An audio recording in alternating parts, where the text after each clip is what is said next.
연출이죠, 지금. 네, 만나서 반갑습니다. 강신주라고 하고요. 아, 춥지 않아요, 여기요? 저는 좀 추운데. 오늘은 무슨 얘기를 하냐면, 저기 있는 저 얘기고요. 저기 있는 저 밑에 단독성 개념이 제일 오늘 중요한 개념일 것 같고, 하나만 딱 얻어가면 돼요, 매번 강연은. 제가 저 강의할 때마다 항상 얘기하는 건 메모하지 말라라고. 저자를 만나놓고 저를 무시하고 메모를 하는 몰지각한 사람들이 있는데, 제가 받았던 느낌들이요. 저한테 받았던 느낌을 가지고 가야 된다, 이런 생각이 들고, 작년 6월 16일이 저희 아버님이 돌아가신 때인데, 제가 또 저희 아버님은 저한테 정신적 영향을 그닥 많이 주지는 않으셨어요. 제가 빨리 집을 빨리 나오게 만든 지대한 역할을 했죠. 그래서 사실은 제가 저기 학부가 저기 화학공학이에요. 왜 그렇게 갔냐면요, 고등학교 2학년 때인가 고1, 고2에서 문과 이과 바꾸죠. 그래서 전 사회학과를 가고 싶었는데, 저희 어머님 아버님이 긴급 회의를 하시더니 저 몰래 이과로 바꿔버렸어요, 오셔서. 근데 저는 알거든요. 저는 영민한 아이여가지고, 개기면 쫓겨날 수 있다, 최악으로는. 가만히 있었어요. 가만히. 그래서 대학교 입학하자마자 바로 집을 나오죠. 빨리. 자취를 시작을 하고, 그다음부터 또 비범해가지고, 용돈을 들여야 나의 독립이 확보된다. 이걸 빨리 알았어요. 그래서 나중에 이제 석사과정 때는 이제 제가 다 컸잖아요. 군대도 갔다 오고. 그래서 이제 철학을 이제 하게 됐는데, 그런 아버님이 이제 6월 16일 날 돌아가신 거예요, 갑자기. 강화문에 사무실이 있는데, 글을 쓰고 있는데 갑자기 어머니한테 전화가 왔더라고요. 이제 사고가 나셨죠. 저희 집안의 내력은 객사거든요, 객사. 그러니까 집이 뼈가 튼튼해요, 굉장히. 그래가지고 막 나대다가 많이 돌아가세요. 그래서 제가 대학교 때 저 암벽을 탔었는데, 어머님이 죽으려고 그러셨어요, 진짜로. 아유, 얘는 대놓고 죽으려고 작정을 하는구나. 그래서 튼튼해요. 저희 아버님도 자전거 타고 내려오시다가 이렇게 사고를 당하셨는데, 저한테 진짜 아버지는 누구였냐 하면 김수영이에요. 시인 김수영. 그러니까 좋았죠. 근데 6월 16일이 아시는 분은 알지만 1968년 6월 16일에 김수영이 죽어요. 놀라운 거예요. 상주가 딱 돼서 이제 급 옷 막 입은 거 있죠. 아버님 영정도 준비도 못했어요. 왜냐하면 돌아가시기 한 2주 전, 3주 전에 탁구를 저랑 쳤거든요. 잘 쳐줘야 돼요, 어른들이랑은.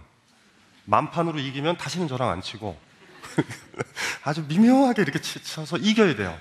그래야지 다시 또 운동도 하시고 이러니까. 그래서 건강하셨는데 이제 진주 경상대 병원이죠. 거기 응급실에 갔는데 딱 이렇게 아버님 얼굴을 봤더니 행복해 보이셨어요. 음주, 술을 한 잔 드시고 넘어지신 것 같다라는 느낌이 들어요. 별로 고통은 없으셨던 것 같다, 그런 생각이 들고.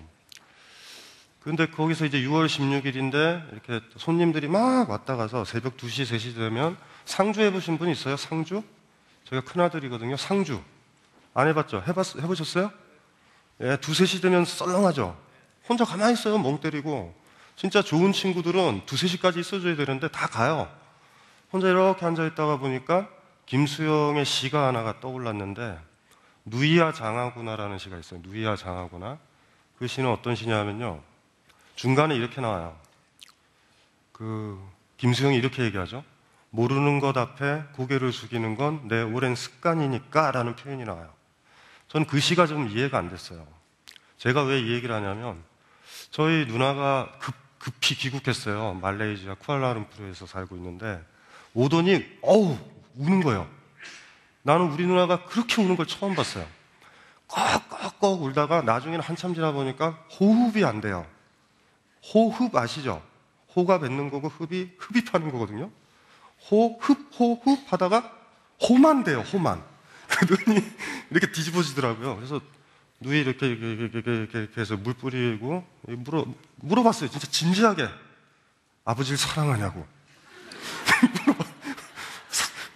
누이가 정신을 차려가지고 저를 보더니 이 새끼는 또 뭐야? 이런 표정이에요. 그래가지고 저는 사실 아버지를 사랑하지 않아요.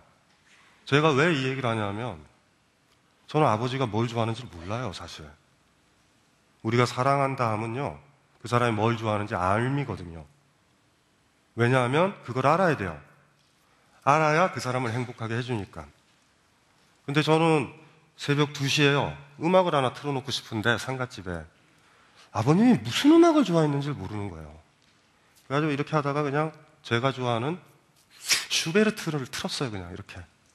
아버지를 몰라요, 저는요. 알아요. 아버지와 자식 관계로서.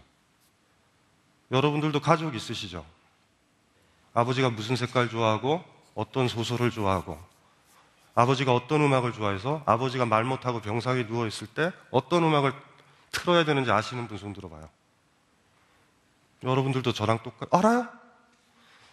그건 모르죠. 아버님이 인상을 쓰실 수가 있어요. 제 인상을. 네가 날 알았다고? 모르는 문제예요, 이건. 한 분 있다, 저기 2분 있고 나머지는 여러분들 그냥 사시는 거예요, 그 집에서. 그냥 다른 엄마여도 되고 아버지여도 돼요. 그냥 적응이 된 거야. 그러니까 집에 오늘 가실 거죠? 왜요? 아침에 나왔으니 그냥 들어가는 거예요. 들어가서 아버지 어머니의 내면을 읽어보나요? 오늘의 우울함이 뭘까? 어떤 일이 있으셨을까? 안 읽죠? 우리는 이거를 사랑하지 않는다 그러거든요. 김수영의 시에서 그런 거예요. 모르는 것 앞에 고개를 숙이는 건 나의 오랜 습관이고 인내니까. 김수영이 아버지 영정을 보고서 생각했던 건데 저도 그게 똑같이 드는 거예요. 결혼하셨나요? 저기 중간 분은 결혼하셨나요? 하신 지 오래되셨죠? 왜 얘기를 안 하시죠? 교포시구나. 그러면은 안 되고. 결혼하셨나요? 몇 년 되셨어요? 오늘 여기 왜 오셨어요? 강의 들으러요? 18년 됐어요. 부인 계시죠? 사랑하세요?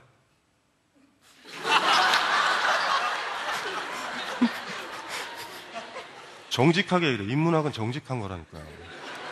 인문학의 정신이 뭔지 아세요?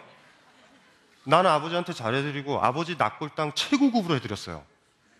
아버지를 사랑 안 하니까 그렇게라도 해야죠. 격식 차려서. 진짜 사랑했으면 그렇게 할 필요도 없을 거예요. 유골을 모아서 제가 좋아했던 설악산에 뿌리는 게 더 나을지도 몰라요. 아버지는 그걸 더 좋아했을지도 모르는데 예쁘게 하는 거죠. 제가 물어봤어요. 부인 사랑하세요? 그냥 사는데요. 인문학적이세요. 그러니까 온실이 있어요. 온실이 있거든요. 온실 속에 기어 들어가면 세상의 폭풍우들이 지나가요. 뭔지 알죠? 쉬쉬. 온실 바깥은 사뭇 달라요. 그렇죠? 어머님 결혼하셨나요? 안 했어요? 나이가 어떻게 돼요? 비밀이에요? 그럼 30 넘었다라는 얘기네요? 몇 살이에요? 어머니랑 같이 지내세요? 어머니 사랑해요? 진짜? 진짜로? 진짜로요? 어머니가 좋아하는 색깔 뭐예요? 이거 몰라요. 고통스러워야 된다라는 얘기를 제가 왜 드리냐 하면요. 삶의 묘미는 고통에서 찾아야 되거든요. 삶은 고통스럽다는 전제를 여러분들이 깔고 들어가야 돼요. 그러면 아무런 무서울 게 없어요. 우리가 고통을 많이 겪으면 겪을수록 다른 사람 고통을 품어주는데 저는 이걸 사랑이라고 불러요. 이게 인문학의 핵심 정신 중에 하나예요. 고통스러우세요. 시련을 많이 당한 사람만이 사랑에 실패한 사람을 품어줄 수 있어요. 한 번도 제대로 사랑도 못했고 저 남자가 삼성전자 다니는 이유 하나라고만 결혼하고 물론 친구들한테 떠들죠. 삼성전자는 눈에 안 들어왔노라고. 사람이 좋았다라고. 헛소리죠. 나중에 남편이 그만뒀을 때 과연 그런 얘기가 나올 것인가. 정직하게 제가 항상 얘기하는 거 인문학은 직구승부예요. 직구.